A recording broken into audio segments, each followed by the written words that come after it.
I've been saying it for some time, but for what it's worth, what the hell, we'll go for the trifecta. All is not well at CD Projekt, and if the early footage is any indication, all is decidedly not well with Cyberpunk 2077.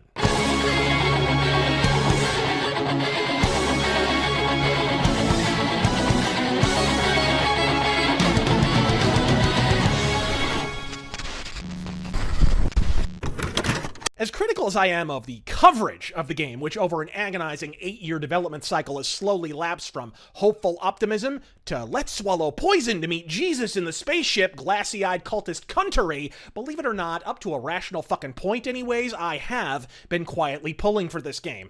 And why the hell wouldn't I? With Square Enix giving Deus Ex the Dr. Mengele checkup, I require more fucking Cyberpunk games of the non-wireframe synthwave hipster ironia persuasion. Look, on pen and paper, Cyberpunk 2077 was the prescription for my chronic fucking sci-fi RPG deficiency. In practice, hey, do y'all like jank-ass shooters with a side of barely-ass functional free roam and a sandbox the size of Kotaku's credibility? No? Tough shit. Cyberpunk's out anyways. Though it arguably shouldn't be. Look, when even the CD Projekt court jester can't frame it as anything but a broken mess, you know that in the real world, the game is more busted than Ann Coulter's T-Zone.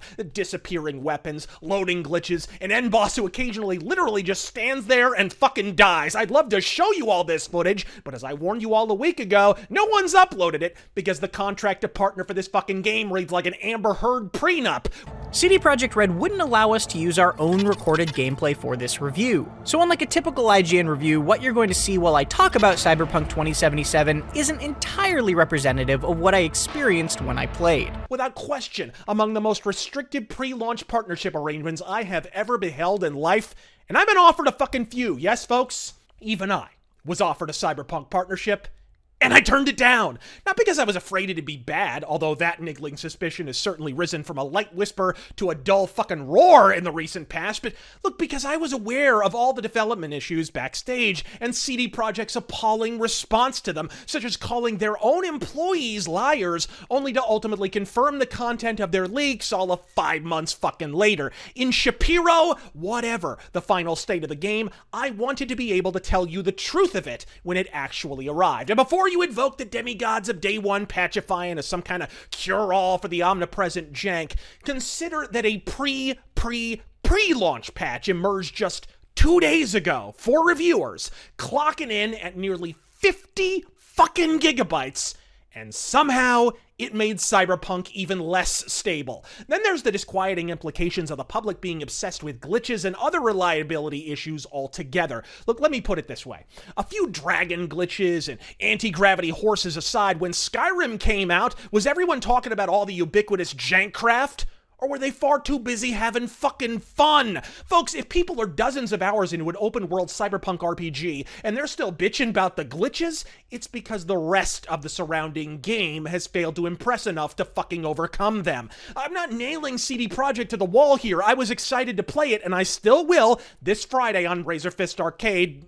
Gaming gods willing. There was clearly more backstage drama here than the average episode of Monday Night Raw. So look, no chair spin, no finger flip here. I haven't played it myself yet, and I will reserve judgment, but that's also why this video exists, as a cautionary tale in the perils of huffing that hype.